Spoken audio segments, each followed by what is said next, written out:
دیوبندی بنوں کہ بریلوی بنوں، کون سا فرقہ میں اختیار کروں؟ چونکہ جب سبھی فرقوں کو سوائے ایک کے، اہل سنت کے، جہنم میں جانا ہے تو پھر اتنا اسٹرگل کرنے کے کہ اسلام بھی قبول کیا اور غلطی سے کسی غلط فرقے میں چلے گئے اور اس کے بعد بھی ٹھکانہ جہنم ہی رہا، تو کیا فائدہ ہوا؟ تو یہ پہچان کیسے ہو کہ ایک مسلمان کے جو دین میں داخل ہو رہا ہے، یا یہ کہ ایک مسلمان کہ جس کی پیدائش ہی ایک مسلم گھرانے میں ہوئی ہے، وہ کس طریقے سے اپنی زندگی کو ان عقائد کے اوپر باقی رکھے کہ جن پر باقی رہتے ہوئے اس بات کی توقع اور امید کی جا سکتی ہے اللہ کی ذات سے کہ وہ اس شخص کو سزا نہیں دے گا، کم سے کم عقیدوں کے حوالے سے۔ اس امت میں جو تفریق ہے وہ کوئی نئی نہیں ہے، اس امت میں اختلاف کوئی نیا نہیں ہے، یہ اختلاف دور صحابہ سے چلا آ رہا ہے عقیدے کی بنیاد پر، لیکن یہ اختلاف صحابہ کے درمیان نہیں ہوا ہے، یہ صحابہ اور غیر صحابہ کے درمیان ہوا ہے دور صحابہ سے۔ مثلا آپ قدریہ کے نام سے واقف ہوں گے، یہاں چونکہ علماء کی مجلس ہے اس لیے میں زیادہ ڈیٹیل میں جائے بغیر صرف چند اصطلاحات کے ذکر پر اکتفا کروں گا چونکہ آپ اس کو بخوبی سمجھ سکتے ہیں۔ قدریہ کے تعلق سے ایک روایت صحیح مسلم میں آتی ہے، بالکل شروع میں پہلی روایت ہے۔ یہ روایت یہ ہے کہ کچھ افراد عراق سے حجاز آئے اور وہاں ان کی ملاقات عبداللہ ابن عمر رضی اللہ عنہ سے ہوئی، اور انہوں نے حضرت عبداللہ ابن عمر سے یہ شکایت کی کہ ہمارے یہاں کچھ افراد ایسے پائے جاتے ہیں کہ جو قدر کے تعلق سے کلام کرتے ہیں اور یہ کہتے ہیں کہ وَأَنَّ الْأَمْرَ أُنْفٌ، کہ جو بھی بات ہوتی ہے، جو بھی معاملات ہوتے ہیں یہ کیف متفق ہیں، یعنی ان کی کوئی ایسی حیثیت نہیں ہے کہ اللہ کے علم میں یا اللہ کے پلان میں یہ پہلے سے طے ہوں، جو کچھ ہو رہا ہے یہ رینڈملی ہو رہا ہے، ہر چیز بغیر کسی تقدیر کے ہو رہی ہے۔ ایسے بھی لوگ ہیں جو اس بات پر ایمان رکھتے ہیں۔ تو عبداللہ ابن عمر رضی اللہ عنہ نے یہ فرمایا کہ جب تم جاؤ تو ان سے اعلان برات کر دینا میری طرف سے کہ ہمارا ان سے کوئی تعلق نہیں اور ان کا ہم سے کوئی تعلق نہیں۔ اور اس کے بعد پھر حضرت عبداللہ ابن عمر رضی اللہ عنہ نے وہ حدیث مشہور روایت کی جس کو ہم حدیث جبریل کہتے ہیں، اور اس میں اس کا جو محل استشہاد ہے وہ یہ ہے کہ جب جبریل علیہ الصلاۃ والسلام نے رسول اللہ صلی اللہ علیہ وسلم سے یہ سوال کیا تھا کہ مل ایمان، تو آپ علیہ الصلاۃ والسلام نے اس کے جواب میں قدر کا لفظ ذکر کیا تھا کہ وَأَن تُؤْمِنَ بِالْقَدْرِ خَيْرِهِ وَشَرِّهِ۔ تو اس طریقے سے اس حدیث کا تعلق اس پورے پس منظر یا کانورسیشن سے ہو جاتا ہے۔ تو قدریہ وہ فرقہ ہے کہ جو دور صحابہ میں پیدا ہو چکا تھا، شیعہ دور صحابہ میں پیدا ہو چکے تھے، اور اس کے بعد قدریہ میں جب ترقی ہوئی تو پھر یہی معتزلہ کی شکل اختیار کر گئے۔ معتزلہ کوئی الگ سے گروپ نہیں تھا، یہی لوگ ترقی کرتے کرتے معتزلہ بنے ہیں۔ تو اختلاف اس امت میں پہلے دن سے، یا کہہ لیں کہ آپ صلی اللہ علیہ وسلم کی وفات کے بعد سے چلا آ رہا ہے، اور یہ اختلاف کوئی ایسی چیز نہیں ہے کہ جہاں ہوگا اختلاف کا مطلب یہ ہے کہ اب اسلام کا پیغام حق نہیں رہا، اب اسلام کا پیغام فرسودہ یا باطل ہو گیا۔ یہ کوئی ضروری نہیں ہے کہ جہاں اختلاف ہو اسی چیز کو آپ باطل مان لیں، بلکہ اختلاف وہیں ہوتا ہے کہ جہاں لوگ اپنی عقل استعمال کرتے ہیں، اور بعض مرتبہ لوگ اپنی عقل کو نقل کے مقابلے پر استعمال کرتے ہیں اور نقل کو مرجوح قرار دے کر عقل کو راجح قرار دیتے ہیں، اسی لیے اہل سنت والجماعت سے یہ لوگ خارج ہو جاتے ہیں۔ تو ایک اصطلاح ہمارے یہاں اہل سنت کی رائج ہے، اہل سنت کوئی فرقہ نہیں ہے، یہ وہ جماعت ہے جو رسول اکرم صلی اللہ علیہ وسلم کی سنت اور صحابہ کرام کے طریقے پر عمل پیرا ہے، اور یہاں سے الگ الگ فرقے ان سے نکلتے رہے اور اہل سنت سے خارج ہوتے رہے۔ ایک اور اصطلاح ہے جس کو ہم بولتے ہیں اہل قبلہ۔ یہ اہل قبلہ کون ہیں؟ کیا اہل قبلہ صرف وہ ہیں کہ جو قبلے کی طرف رخ کر کے نماز پڑھ لیں؟ اگر اس کا مطلب یہ ہے تو پھر قادیانی بھی اہل قبلہ ہیں، ان کو بھی مسلمان مان لینا چاہیے۔ پھر اس طرح تو بہت ساری جماعتیں ہوں گی کہ محض قبلے کی طرف رخ کر کے نماز پڑھ لینے سے ہمیں ان کو مسلمان تسلیم کرنا ہوگا۔ ایسا نہیں ہے۔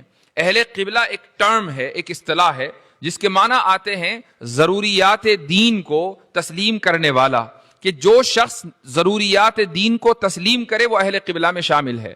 مثال کے طور پر جو شخص نماز کو اس کی حیت قضائی کے ساتھ پڑھے وہ اہل قبلہ میں شامل ہے. جو شخص ختم نبوت کو بغیر کسی تعویل کے تسلیم کرے وہ اہل قبلہ میں شامل ہے. اگر وہ اس میں تعویل کرنے لگے کہ نہیں جی یہاں ذلی مراد ہے اور بروزی مراد ہے اور تقسیمیں کرنے لگے تو ایسا شخص اہل قبلہ میں شامل نہیں ہے, خواہ وہ دن رات قبلے کی طرف رخ کر کے نماز ہی کیوں نہ پڑھتا رہتا ہو. تو اہل قبلہ کی بھی تعریف متعین ہے اور اہل سنت کی بھی تعریف متعین ہے.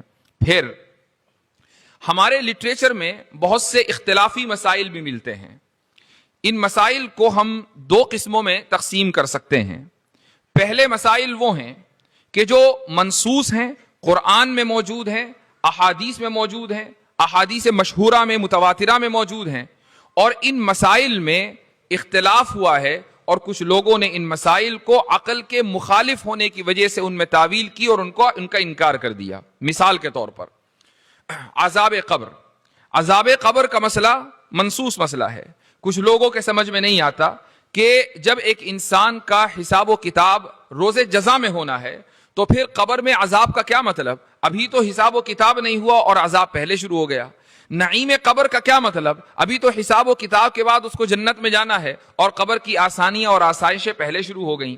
تو جب ان لوگوں کو یہ سمجھ میں نہیں آیا تو انہوں نے عذاب قبر کا انکار کر دیا اور ان نصوص کے اندر تعویل شروع کر دی کہ جن نصوص سے ہمیں یہ پتہ چلتا ہے کہ قبر کا عذاب حق ہے. ایسے لوگوں کو اہل سنت والجماعت سے خارج سمجھا جاتا ہے. معتزلہ کا یہی موقف ہے. اسی طرح دوسرا مسئلہ ہے رویت کا, کہ اللہ سبحانہ و تعالیٰ کی رویت روز جزا میں آخرت میں واقع ہوگی. نہ صرف یہ کہ ممکن ہے بلکہ اس کا وقوع بھی ہے, اور اس دنیا میں امکان ہے لیکن وقوع نہیں ہے.